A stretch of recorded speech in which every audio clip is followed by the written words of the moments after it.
আসসালামু আলাইকুম ওয়া রাহমাতুল্লাহি ওয়া বারাকাতুহু। আমার প্রিয় মুমিন মুসল্লি ভাইয়েরা, আমার কথা শোনা যাচ্ছে সুন্দরভাবে? মাশাআল্লাহ। জিজ্ঞেস করলাম কারণ খতিব মহোদয় এক মাইকে কথা বললেন, সেক্রেটারি মহোদয় আরেক মাইকে কথা বললেন, তো আবার ভিন্ন মাইক, তো শোনা যাচ্ছে কিনা এটা ক্লিয়ার হয়ে নিলাম।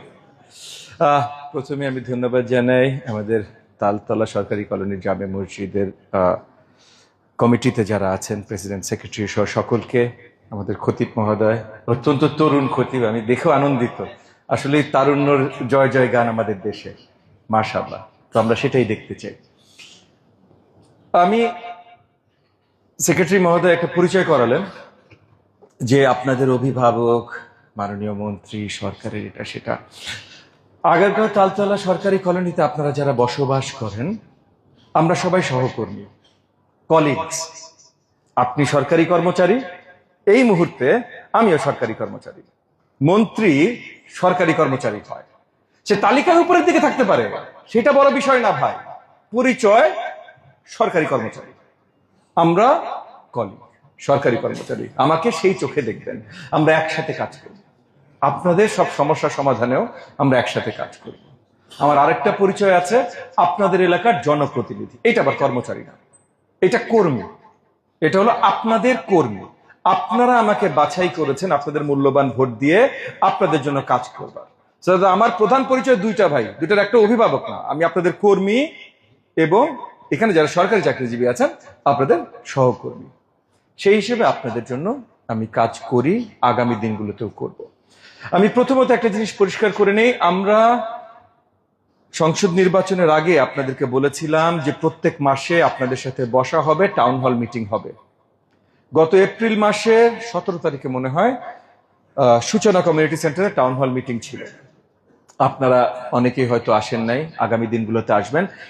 আজকে মে মাসের পহেলা মে মাসের 15 তারিখ আবার আপনার সূচনা কমিউনিটি সেন্টার, ওই আপনার রোডে, লিংক রোডে, সেখানে 15 তারিখ শুক্রবার বাদ জুম্মা, বোধহয় দুপুর 3:30টার সময় আমাদের টাউন হল মিটিং হবে। আপনাদের এলাকার সমস্যা বা যা কিছু আছে নিয়ে ওখানে আসতে পারেন। একই সাথে আজকে যেহেতু আমরা জুম্মায় একত্রিত হয়েছি, পবিত্র জুম্মার মতো ওকেশন তো আমরা বারবার পাই না, সপ্তাহে একবার করেই পাই। জুম্মায় যে পবিত্র জুম্মায় যেহেতু আমরা একত্রিত হয়েছি, আপনাদের আজকেও যদি কোনো আলোচনা থাকে, সেক্রেটারি মহোদয় দু একটা কথা বললেন, আজকেও যদি আপনাদের কোনো আলোচনা থাকে, নামাজ শেষে আমি এখানে বসবো, আপনাদের সাথে কথা বলেই বের হব। যদি আপনাদের আলোচনা থাকে তাহলে আমরা সুন্দর শান্তিপূর্ণভাবে বসবো, আলোচনা করব, আলোচনা করে তারপর উঠবো। তো আপনারা তাহলে সেটার অপেক্ষা করবেন নামাজের পরে। তবে নামাজের আগে যাদের আলোচনা নেই সকলের জন্য কিছু কথা আমি বলছি। আজকে যেমন আমাদের খতিব সাহেব সুন্দর বায়তুল্লাহর কথা বলছিলেন, কোথায় কে যেতে পারে না যেতে পারে, কোথায় কার জায়গা। 1400 বছরের ঊর্ধ্বে আমাদের আমরা মুসলিম উম্মাহ পুরো বিশ্বে একটা বড় জায়গা করে নিয়েছি। কেন?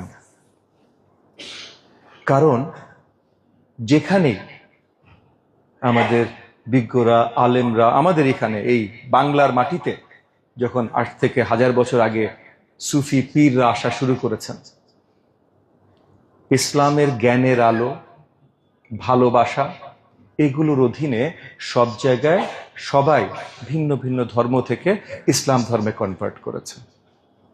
রাজত্ব করেছে, আরব রাজত্ব, আরব শাসন ছিল, পার্সিয়ান রাজত্ব, পার্সিয়ান শাসন ছিল, আফগান তুর্কির শাসন ছিল। শাসন দিয়ে কিন্তু ইসলাম প্রচার হয়নি। ইসলাম প্রচার ধর্মের আলো, দ্বীনের আলো এবং ভালোবাসার মাধ্যমে। সেই ভালোবাসা আমাদের শিখে গেছেন মহানবী রাসূল করিম সাল্লাল্লাহু আলাইহি ওয়াসাল্লাম। সেটার মাধ্যমে আমরা ছড়িয়েছি। এবং আরেকটা বড় ছিল ওই যে দ্বীনের আলো। দ্বীনের আলোর পরিষ্কার একটা ব্যাখ্যা, একটা অপরিষ্কার অংশ হলো জ্ঞানের আলো। জ্ঞানের আলো, যেই ধর্ম শুরু হয়েছে ইকরা শব্দ দিয়ে, যে থেকে শুরু হয়েছে। কারণ প্রথম মুসলমান সাল্লাম, বিশ্বে প্রথম ইনসান ছিলেন হযরত আদম আলাইহিস সালাম। তার মানে বিশ্ব ব্রহ্মাণ্ড যখন তৈরি হয়েছে বা যখন তৈরি করার চিন্তা হয়েছে, তখন প্রথম মুসলমান তৈরি হয়েছে আল্লাহ তাআলার সবচেয়ে করিবি ইনসান মহানবী রাসূল করিম সাল্লাল্লাহু আলাইহি ওয়াসাল্লাম। তো উনার মাধ্যমে যে ধর্মটা শেষ ধর্ম, মহান ধর্ম ইসলাম ধর্ম এসছে, তার প্রথম শব্দ কি ছিল? ইকরা। যেই শব্দের মাধ্যমে আমাদের মহান ধর্ম ইসলাম ধর্ম এসছে, সেই ধর্মের যে আলো, যে দ্বীনের আলো, তার ভিতরে জ্ঞান একটা বড় অংশ।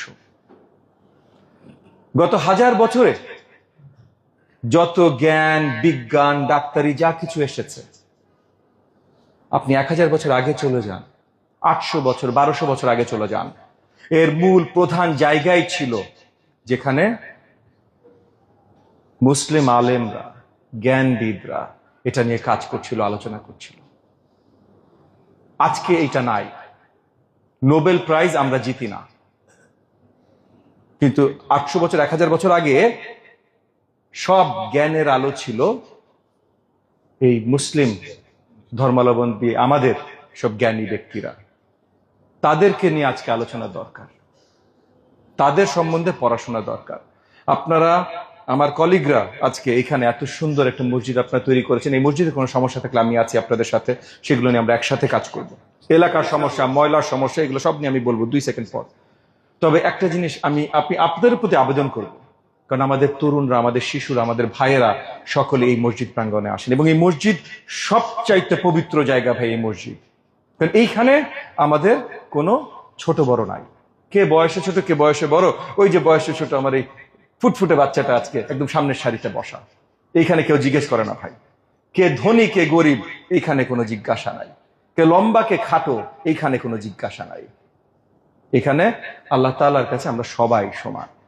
তো এই মসজিদে যেন আমরা একটু জ্ঞান ছড়াতে পারি, এখানে আমি আপনাদের প্রতি আবেদন জানাবো, বিশেষ করে আমাদের তরুণদের জন্য।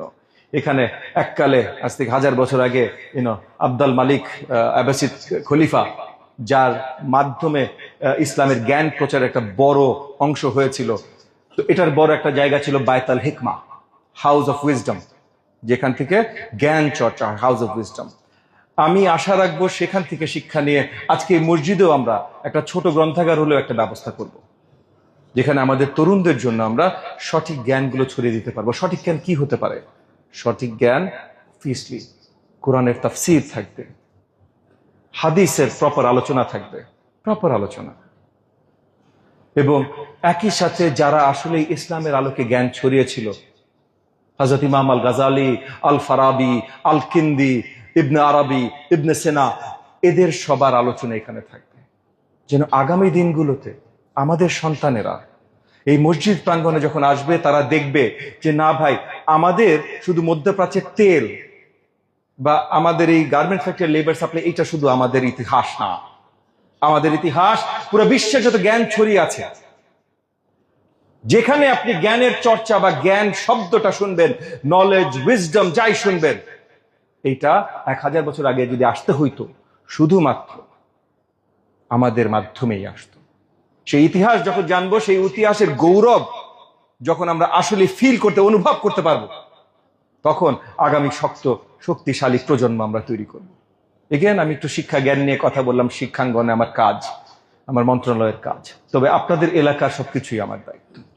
আমার সেক্রেটারি ভাই বললেন ময়লার স্তূপ জমে থাকে, আমরা ব্যবস্থা করছি, সিটি কর্পোরেশনের সাথে কথা বলছি যেন এই যে এই ময়লা সরানো, মানে আপনাদের বাসা থেকে ময়লা নেওয়া, এইটা এখন সিটি কর্পোরেশন করে না, এইটা যেন সিটি কর্পোরেশন টেন্ডারের মাধ্যমে করা হয়, সেটা নিয়ে সিটি কর্পোরেশনের সাথে আমাদের আলোচনা চলছে। আমরা ডিরেকশন দিয়েছি, সিটি কর্পোরেশন একটু স্লো, ঠিক আছে, আমরা আরো তাদেরকে তাগাদা দিব। আগামী দিনগুলোতে আপনাদের বাসার ময়লা কালেকশন এগুলো আরো স্ট্রিমলাইন্ড হয়ে যাবে। আমি আশাবাদী মে থেকে জুনের ভিতরে এই জিনিসগুলো হয়ে যাবে, এটা নিয়ে আমি আশাবাদী। একই সাথে ময়লার স্তূপ যেগুলো জমছে, এগুলো নিয়ে সিটি কর্পোরেশনের সাথে আমি বৃহত্তর কয়েকবার বসে আলোচনা করেছি, কয়েকবার। এবং এগেন আপনারা টাউন হলে আসলে সিটি কর্পোরেশনের লোকজন থাকবে, তখন আপনারা প্রশ্ন করতে পারবেন।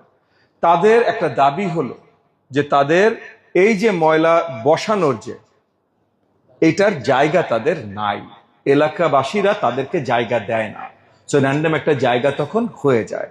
তো আপনারা যদি, যেমন আজকে এই যে এখানে এলাকাবাসী, মসজিদ কমিটি আছেন, মসজিদের সকল মুমিন মুসল্লিরা আছেন, আজকে নামাজের পর যখন আপনাদের সাথে বসে যদি আলোচনা হয়, যদি আপনারা করতে চান, সেখানে যদি আপনারা উত্থাপন করেন যে এলাকায় একটা বা দুটা জায়গা আপনারা নির্ধারণ করে দিবেন, আমি ইমিডিয়েটলি ডিও দিয়ে সিটি কর্পোরেশনকে বাধ্য করবো যেন ওই জায়গায় ব্যবহার করা হয়, অন্য কোনো জায়গায় যেন এক ছিটা ফোটা ময়লা তারা না ফেলায়।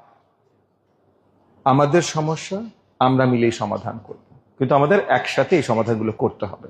বিগত দিনগুলোতে কি হয়েছে এটা গুরুত্বপূর্ণ না, সামনের দিনগুলোতে আমরা কিভাবে করব এটা গুরুত্বপূর্ণ। এবং সামনের দিনগুলোতে আপনাদের সরকার মানে আপনাদেরই সরকার, এই এলাকা যেহেতু আপনাদের জনপ্রতিনিধি আমি, এবং আমি বিশ্বাস করি পুরো বাংলাদেশে এই জিনিসটা হচ্ছে, কারণ আমাদের নেতৃত্ব দিচ্ছেন, জনপ্রতিনিধিত্বের নেতৃত্ব দিচ্ছেন জনাব তারেক রহমান, আমাদের মাননীয় প্রধানমন্ত্রী, উনিও এই জিনিসটাতে বিশ্বাস করেন। তো সেই হিসেবে আমি বলছি, যতক্ষণ পর্যন্ত আপনাদের প্রতিনিধি হিসেবে, জনপ্রতিনিধি হিসেবে আমি আছি, কোনো কিছু আপনাদের চাওয়া, চাহিদা, প্রয়োজনের বাইরে যাবে না, সেইভাবেই কাজ হবে। আজকে আমি আর আমার বক্তব্য দীর্ঘায়িত করবো না, আমরা নামাজে চলে যাব, কিন্তু আমরা নামাজের পর আপনাদের যদি এগুলো নিয়ে আরো কোনো বৃহত্তর আলোচনা থাকে, আমি এইখানেই বসবো, আপনারা সারি করে বসবেন, আমরা সেই আলোচনা শেষ করে দিব। যদি কিছু মিস হয়, 15 তারিখে টাউন হল মিটিং সূচনা কমিটি সেন্টারে 3:30টায় আপনাদের অগ্রিম দাওয়াত দিয়ে গেলাম। আপনাদের সকলকে আবারও অসংখ্য ধন্যবাদ। আসসালামু আলাইকুম ওয়া রাহমাতুল্লাহি ওয়া বারাকাতুহু।